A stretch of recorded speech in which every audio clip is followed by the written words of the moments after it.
Hi guys, and welcome back to a new video. In today's video, I want to talk about 15 mounts that will most likely be way more difficult to get once the War Within will end and once Midnight will be released. And that's why I would strongly recommend you to try and farm these different mounts during the next few months before the official release of Midnight. So let's start with what is probably the most obvious category of mounts, and this is the different Mythic-Only mounts from the 3 different raids from the War Within. So here from the Nereber Palace, we have this one right here, the Reigns of the Ascendant Skyrazor, as you can see, which is a very cool mount. Then after that, from Liberation of Undermine, we have the keys to the Big G, which is also an awesome mount and very unique looking mount. So this one is definitely something that I think is worth farming. And then currently with Dimensions in the Manaforge Omega, we have the Unbound Star Eater, which is this really cool Celestial Drake right here. So the reason why these mounts are things you should try to get before the end of the War Within is simply because right now they have a 100% drop chance from these different bosses in Mythic difficulty. And also, usually when you kill the boss in Mythic difficulty, 2 or 3 of these mounts will drop. I believe, for instance, for Chrome King Gallywix, sometimes you have 3 of these keys to the Big G. So basically, it means that right now it's fairly easy to get if you have, of course, the capacity to kill these different bosses in Mythic difficulty. And as soon as Midnight will be released, these different mounts will become rare drops with probably 1% drop chance. So it means that it's going to be way more difficult to get, and it will basically be just based on luck. And also, of course, remember that probably during Midnight, it's still going to be difficult to solo these different raids in Mythic difficulty, so you will have to find groups to do the entire raid, which will still probably be quite challenging. So realistically, if you're not getting it during the War Within, and if you just want to do it solo later on, you will need to wait for at least 2 overexpansions before you're able to actively start farming these mounts, which again will then be depending on your luck only. Here, of course, one thing you can do is simply buy some boosts in order to get these different mounts. For instance, I'm pretty sure that the one from Queen Sureki right now must be less than 1 million gold. Probably the one that is still a little bit expensive is the one from Dimensions. But if you wait a few more months, I'm sure you will be able to find some guilds that will provide some boosts that are a little bit cheaper. Again, it's completely up to you. I know a lot of you are not a big fan of these in-game boosts, and here I really want to insist on the fact that I'm only talking about boosts in the game for gold, not things you pay online, because then this is against US. But that's just another way to get these mounts. If you're someone like myself who has a lot of gold and for who it's not really difficult to make a lot of gold in World of Warcraft, then that might be one of your best chance at getting these mounts before they become really rare. Now, from the different raids, there are other mounts that are also right now still a little bit easier to get. And these are the rare drops from the last bosses. So here, for instance, we have this one right here, the Reigns of the Sureki Skyrazor, that will drop from Queen and Sureki in any difficulty, including LFR. And then you also have, for instance, from Liberation of Undermine, you have the prototype A.S.M.R.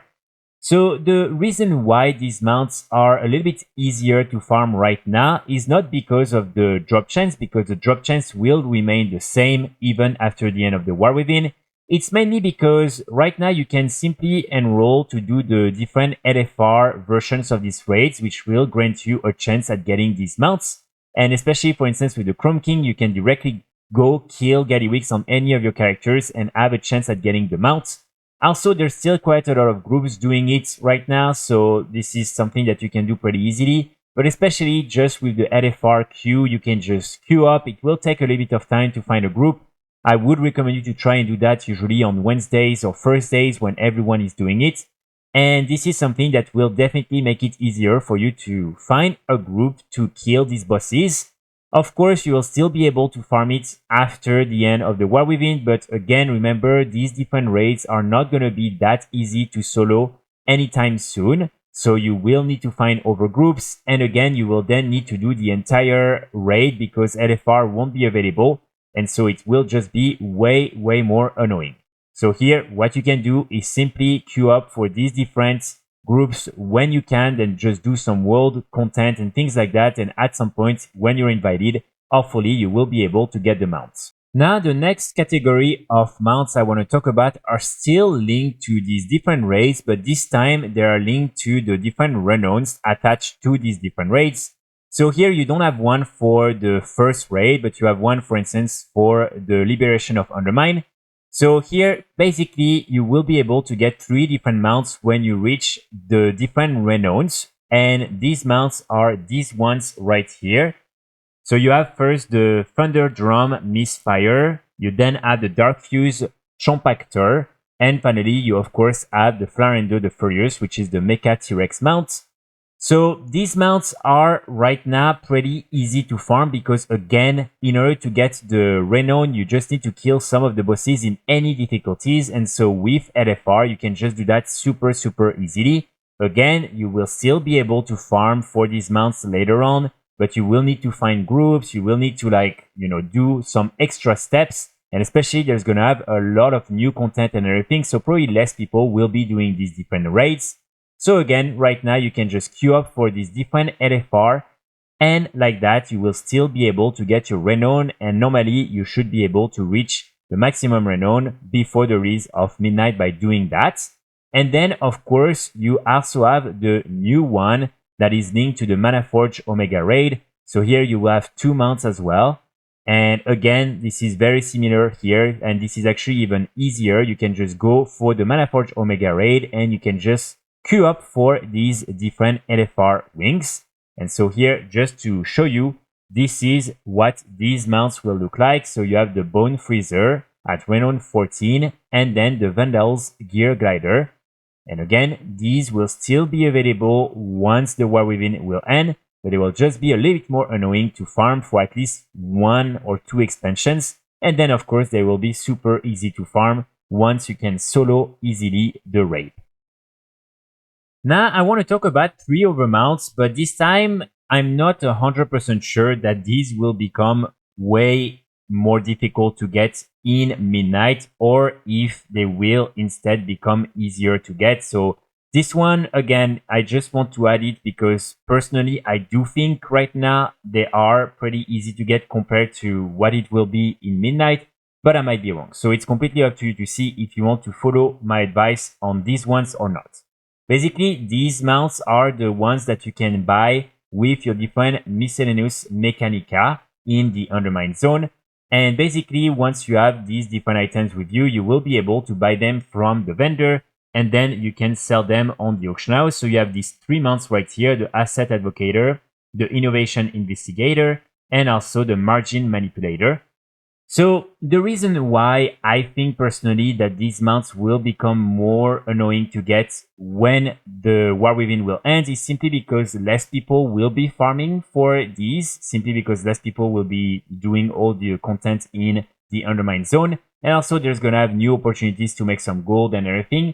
So right now you can really find a lot of them up on the auction house, and some of them are not too expensive. I know 650,000 for instance is quite a lot. But for how annoying these mounts are to farm, it's still not that crazy of a price. So again, personally, I do think that the price is going to increase on these mounts. And so if your, let's say, objective was to buy them with gold, because again, they're very annoying to farm on your own, then maybe right now is a good idea to do it. Again, it's really hard for me to say for sure, so I'm just mentioning it here. But for instance, when it was the case with all the mounts from, let's say, Battle for Azeroth, all these other mounts that were also BoE mounts, all of them were super cheap by the end of the expansion, and then became way more expensive after the end of the expansion. So here, I'm pretty sure these ones are gonna follow the same pattern. So again, up to you to see if you want to follow my advice on these ones or not. And of course, what you can also simply do is just go and farm the different mechanica yourself.